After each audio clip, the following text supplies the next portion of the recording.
My name is Cass Nauman. I have a doctorate in integrative medicine, East Asian medicine, Chinese medicine.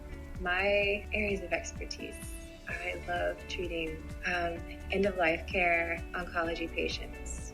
I love working in the death portal and also in the birth portal. Just the last few years, that's been coming more and more my way. And I feel like the connection between the two is really kind of this portal of feeling close to source, close to the divine. In Chinese medicine, we talk a lot about heaven above us and earth below us, and man, woman, human, person in the middle, in between the two. And so getting to work in between the two of those. And I have a lot of training and postgraduate training in treating trauma with acupuncture and herbs. So we've all had some degree of trauma and it resides in the body somewhere. And so helping clients notice where it is somatically in the body, where they're holding their emotions, different tools to help them release this, whether it's through breath or through sound, through laughing, through crying, through movement, whether the tools are acupuncture needles, if they're tuning forks, the voice, through talking or singing or chanting or movement. One of my passions also is Qigong, which is moving. All of these things I'm already saying are Qigong. It's like energy, movement, or play, or cultivating awareness of our energy body, what's happening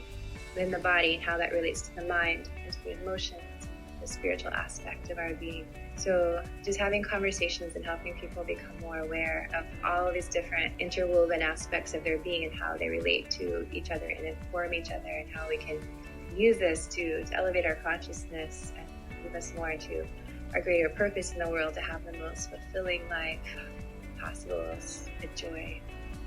Definitely coming in for maintenance or for preventative medicine and wellness is always an ideal situation, either to begin or where you find yourself after we've done some work together. So Chinese medicine, feeling the pulse, has this beautiful ability to foreshadow or be predictive and what is about to happen before the body is maybe aware of it. So we can tell in the pulse if it's like getting we call it like a wind cold invasion. If it's cold, allergies, or flu, maybe they're not symptomatic yet. We can feel it in the pulse. We can correct it, and then you go about your life never knowing you're about to get sick, because we were able to balance the body, the immune system, the nervous system, moving qi and blood and yin and yang, and optimal homeostasis, flow state. If something's going on acutely, meaning there's an injury or a crisis in your life, then maybe I would see you more frequently, and then able to help you drop into your body, into your heart, and really identify what's going on, what's the most important goal or value that's related to what's going on, and where that resides in the body.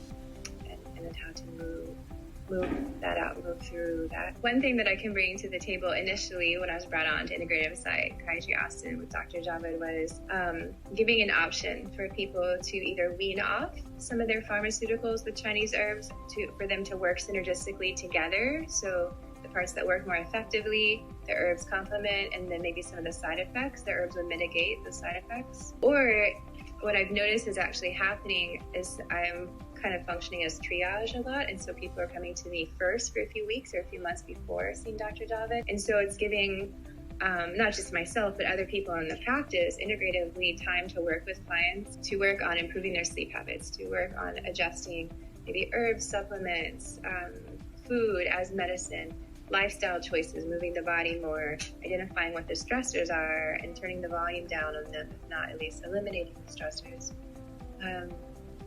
So by the time they get into their appointment to see Dr. Javed, perhaps there isn't as much of a need for a medication, or as high of a dosage, or as many medications, possibly. So that's been really, really lovely to be able to interface the intersection of mind, body, spirit, or mind, like mental, emotional continuum in the psyche, and how that's informed by spirit and how that's informed by the body. It's all related. It's not really compartmentalized differently. And so I don't really approach a client thinking about mental health necessarily as a label or as a diagnosis. I'm looking at patterns in the body. If it's hot, if it's cold, where there's too much, where there's not enough. Two of my favorite questions to ask clients are, if you have a spiritual practice, and some people, everyone defines that differently. I think spending time in nature is a spiritual practice, and that is often a healing homework that I give to my clients. And then I love also asking what brings you joy, and sometimes we've lost touch with that. And so just exploring how we've experienced joy in the past, or what things would feel good through our sensory body. And I love the model that Integrative Psychiatry Austin has going, because so many reasons. So having access to multiple modalities that look at the mind, that look at the body, that look at the spirit, that look at the emotions, separately from our lens of expertise, but then we communicate with each other, and we do actually communicate with each other, either through the charts or through our Friday calls, and collaborate on cases. And so patients who come through here, even if they're just seeing one of us, are in a way potentially seeing all of us and getting eyes and ears and wisdom and knowledge and skill set from a plethora of people on their case, on their body.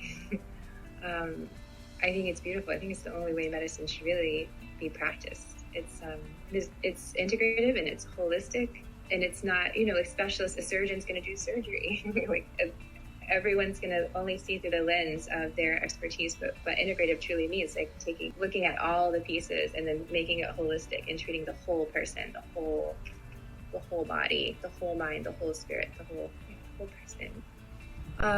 I can honestly say that I absolutely love what I do, and my practice of medicine is just extension and a continual flow of my day and who I am. And so there's not like going to work and then going home, like being a mom, being a doctor, being a healer, or like whatever the roles are. They've truly integrated in my life, so it's all an extension of who I am.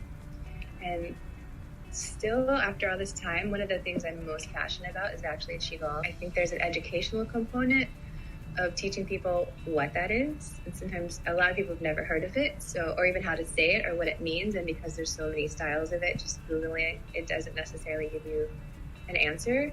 But I really, really love teaching Qigong. So it can be thought of as a moving meditation. There's external forms where we're moving the body. It's very similar to yoga. In fact, it used to be called Taoist yoga, like Tao Yin. And then there's internal aspects where we're moving energy in the body. Nothing's happening. Like the eyes are closed. It looks like the body's sitting still. But there's visualizations, there's breathing, there's meditation. It's really creating an alchemy of teaching you how to heal yourself, basically, and ultimately then how to heal other people through the fact that you're healing yourself. I'm teaching more and more classes of doing that in workshops and retreats. Maybe making my doctoral treatise into a book that's really focusing more on the Qigong part. A lot of my clients one-on-one, whether through my original Spirit Healing Arts or the days when I am at Integrative Psychiatry Austin, I'll sometimes teach just a sound and a movement relative to whatever emotion is going on. So like if it was grief, we're just sitting down, so it's an easy one. The sound is in the movement, you're just like bringing your hands up to the lungs and you exhale like up between your thumbs and index fingers, like and just allowing through your breath and through your pores for grief, which we define as sadness due to loss. Just identifying where you feel that in your body and then giving you an opportunity to release it out through movement and breath. So working with trauma, it's always just little bits over long periods of time. Every time we get a chance to release trauma from the body, just taking advantage of that opportunity and just letting a little bit release all the time.